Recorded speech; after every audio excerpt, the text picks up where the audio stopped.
ఏం చెప్పారు గవర్నర్కి సంబంధించిన విషయంలో నువ్వు పూర్తిగా ప్రమాణ స్వీకారం చేస్తే రేపటికి ప్రమాణ స్వీకారానికి ఎటువంటి ఇబ్బందులు ఉండవు అనుకుంటారు. బట్ అంటే sorry for the interruption Krishnamohan, ప్రమాణ స్వీకారం అయిపోయినా ప్రమాదం మాత్రం కొంచెం ఉంది విజయ్ కనుక్కోవాలి, రైట్? కొంత అంతేగా డెఫినెట్ దాంట్లో ఎటువంటి ఇష్యూస్ లేవు. కొంత జరిగిన ఇష్యూస్ లో ఆయన ప్రూవ్ చేసుకోవాల్సిన పరిస్థితి ఉంది. బీజేపీ ఇప్పుడు కొంత గవర్నర్ బీజేపీ సొంత మనిషి అనేది వాళ్ళ భావన. సో బీజేపీ ఆడినట్టు ఆడితే మనకు ఇబ్బంది. అందుకే మనం పోయేటప్పుడు ప్రమాణ స్వీకారానికి రేపు చేసిన 2 రోజుల లోపల పూర్తి స్థాయిలో అక్కడన్న మద్దతు, అంటే ఎవరైతే మనకి మద్దతు ఇస్తారో, ఇండిపెండెంట్ గా గెలిచిన వ్యక్తులు ఎవరు లేరు, బీజేపీలో నుంచి ఎమ్మెల్యేలు ఎవరు గెలవలేదు. తర్వాత అక్కడ సిపిఎం 4 గెలిచింది, లెఫ్ట్ పార్టీలు 4 గెలిచాయి.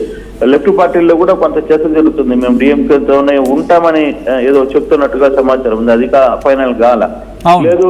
ముస్లిం లీగ్ ఒకటి క్లియర్ గా చెప్పేసింది. ముస్లిం లీగ్ పార్టీ మాత్రం మేము డిఎంకేతోనే ఉంటాం, మేము అతనికి పార్టీకి అంటే విజయ్ కి మేము సపోర్ట్ చేయట్లేదు, మేము డిఎంకే పొత్తు ధర్మంలోనే ఉంటామని వాళ్ళిద్దరు చెప్పినట్టుగా ఉంది. సో మిగిలిన పిఎంకే కావచ్చు లేకపోతే విసికే ఈ కొన్ని పార్టీలు 4 సీట్లు అంటే కావాల్సింది 6 మ్యాజిక్ ఫిగర్ కి అనుకునేదానికి వాళ్ళకి కావాల్సింది 6.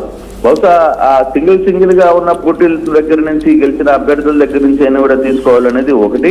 తీసుకుంటే ఫుల్ మెజార్టీ రాదు. ఏదో 118 అంటే 118 వస్తాయి. 118 వచ్చిన తర్వాత రేపు గవర్నమెంట్ లో ఎవడో మంత్రో లేకపోతే ఇంకొక ఎమ్మెల్యేనో ఆయన వెళ్ళిపోతాను నాకు మీరు నేను చెప్పినట్టు వినడం లేదు అని వాడు అడిగితే మళ్ళీ బల పరీక్ష నిర్వహించుకోవచ్చు. రోజు నెలకు ఒకడు వెళ్ళిపోతుంటే ఆ సమస్య విజయ్కి కొంత ఇబ్బందికరమే. అందుకే ఒక లార్జ్ ఆఫ్ స్కేల్ లో ఒక అంటే కనీసం 118 కి దాటి మరో ఒక 20-25 మంది ఎమ్మెల్యేలని మద్దతు కూడగట్టుకునే పనిలో విజయ్ స్పష్టంగా ఉన్నాడు.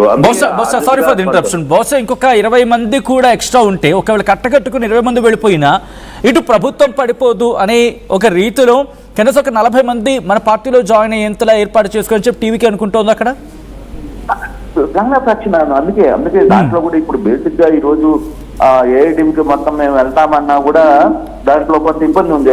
40 మంది వచ్చిన వాళ్ళు నాకు మా గ్రూప్ లో మాకు కనీసం ఒక 10 మంది మంత్రులు ఇవ్వండి లేకపోతే మేము పార్టీల నుంచి వెళ్ళిపోతాం అని చెప్తే ఇబ్బంది. అందుకే ఈయన ఏం చెప్తున్నాడు, ఎవడైనా మీరు వచ్చేవాడు ఉంటే మీరు అక్కడ పార్టీని రిజైన్ చేయండి, రిజైన్ చేసిన తర్వాత మీరు ఎమ్మెల్యేగా వచ్చి ప్రమాణ స్వీకారం అంటే ఎమ్మెల్యేలుగా మీరు ఇక్కడ మాకు మద్దతు ఇవ్వండి. అంతేగాని ఆ పార్టీలో ఉండి ఆ పార్టీ మాకు బయట నుంచి మద్దతు ఇస్తామనో లేకపోతే రేపు ఏదైనా ఇష్యూ జరిగితే మళ్ళీ వాళ్ళు వీళ్ళు రెండు రకాలుగా దెబ్బతినే ప్రయత్నం అంటే పరిస్థితులు ఉంటాయి. అందుకోసమని కొంత జాగ్రత్తగానే విజయ్ ఆలోచిస్తున్నాడు. అంటే అందుకే విజయ్ టీం కొంత అక్కడున్న సీనియర్ నేతలు వీళ్ళందరూ కూడా కొంత పక్కాగా నిర్వహిస్తున్న పరిస్థితి అయితే ఉంది. అంటే కొంత ఈ వ్యవహారంలో క్లారిటీ ఉన్నప్పటికీ కూడా ఎప్పుడు ఏ సమయంలో ఏం జరుగుతుందో అని ఒక భయం ఉంది. గవర్నర్ ఎటువంటి షాక్ ఇస్తాడా అనేది కొంత భయం గ్రూప్ లో అయితే వినిపిస్తుంది. బహుశా రేపు ప్రమాణ స్వీకారానికి ఎటువంటి ఇబ్బందులు ఉండవు కానీ వెంటనే మీకు 1 వారం రోజులు టైం ఇస్తానంటాడా లేదా 2 వారాలు ఇస్తానంటాడా? 2 వారాల్లో మీరు బల పరీక్షకు సిద్ధం కావాలి.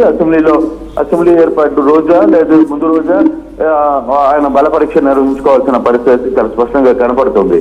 సత్యం ఇంట్రెస్టింగ్ ఒకసారి మీ లైన్లో ఉండే ప్రయత్నం చేయండి కృష్ణమోహన్. కానీ ఇక్కడ ఒక్కసారి ట్విస్ట్ గురించి మాట్లాడుకుందాం. ఎందుకు ఈ డెవలప్మెంట్ చోటు చేసుకుంది? సడన్గా మార్నింగ్ ఏఐడిఎంకి ఎందుకు ఫ్రేమ్లోకి వచ్చింది? ఎందుకంటే నిన్నటికి నిన్న రాహుల్ గాంధీతో చర్చలు జరిగాయి. రాహుల్ గాంధీ ఫోన్ చేశారు. రాహుల్ గాంధీని స్వయంగా విజయ్కి ఫోన్ చేశారని చెప్పి నేను మాట్లాడుకున్నాం. బట్ నిన్న నైట్ ఒక కీలకమైన డెవలప్మెంట్ జరిగింది. కాంగ్రెస్ అగ్రనేత కేసీ వేణుగోపాల్ మాట్లాడుతూ ఒక ఇంట్రెస్టింగ్ అండ్ సెన్సేషనల్ స్టేట్మెంట్ చేశారు. ఒక్కసారి కేసీ వేణుగోపాల్ ఏమన్నారో చూద్దాం, ఆ తర్వాత మనం మాట్లాడుకునే ప్రయత్నం చేద్దాం. ఆయన ఒక స్టేట్మెంట్ బహుశా బీజేపీకి కాక రేపు ఉంటుంది, అందుకే ఈరోజు వ్యూహం మారుతోందనే మాటకు బలం చేకూరుతుంది. నిన్న రాత్రి నుంచి ఈక్వేషన్స్ మారిపోయాయి. ఇంతకీ కేసీ వేణుగోపాల్ చేసిన స్టేట్మెంట్ ఏంటి? అది ఎందుకు భారతీయ జనతా పార్టీలో కాక రేపుతోంది? ఎలా మార్చేసింది ఈక్వేషన్ ని? ఆఫ్టర్ బైట్ చూద్దాం. ఒక్కసారి కేసీ వేణుగోపాల్ రియాక్షన్ చూద్దాం. To discuss about the Tamil Nadu political situation, basically post-election scenario. Honorable Congress President Mallikarjuna Kharge ji, LOP Lok Sabha Rahul Gandhi ji, in charge Girish Choudhankar ji was there. The President of TVK, TD Vijay, has requested the INC for support to form a government in Tamil Nadu. INC is clear that the mandate in Tamil Nadu is for a secular government committed to protecting the constitution in letter and spirit. The INC is determined not to have the BJP and the proxies run the government of Tamil Nadu in any manner. Thiru Vijay has spoken about drawing inspiration from Perum Thalaivar Kamaraj also. Accordingly, the Congress leadership has directed the TNCC to take a final decision on Thiru Vijay's request, keeping in view the sentiments of the state reflected in the electoral verdict. The Congress leadership has directed the TNCC to take a final decision on Thiru Vijay's request, keeping in view the sentiments of the state reflected in the electoral verdict. Today we had a meeting to discuss. Right, అది కాంగ్రెస్ అగ్రనేత KC Venugopal చేసిన statement. ఆయన ఏమంటున్నారు, ఒక secular గవర్నమెంట్కి ఇవ్వాలి అనుకున్నప్పుడు అంతవరకు స్టేట్మెంట్ బాగానే ఉంది. బట్ ఆ నెక్స్ట్ వర్డ్లో నో టు బీజేపీ ఆయన స్ట్రెస్ ఇన్ఫాక్ట్ అక్కడ ఒత్తి మరీ పలికారు, స్ట్రెస్ చేసి మరీ చెప్పుకొచ్చారు. No to BJP and its proxies. మీరు కనుక బయట పర్టికులర్గా పాయింట్లో వినుంటే కనుక అక్కడ అర్థమవుతుంది. No to BJP and its proxies అని చెప్పుకొచ్చారు. ఆఫ్ కోర్స్ ఈ మాట విన్న తర్వాత బీజేపీకి బహుశా కాక రేగి ఉంటుంది.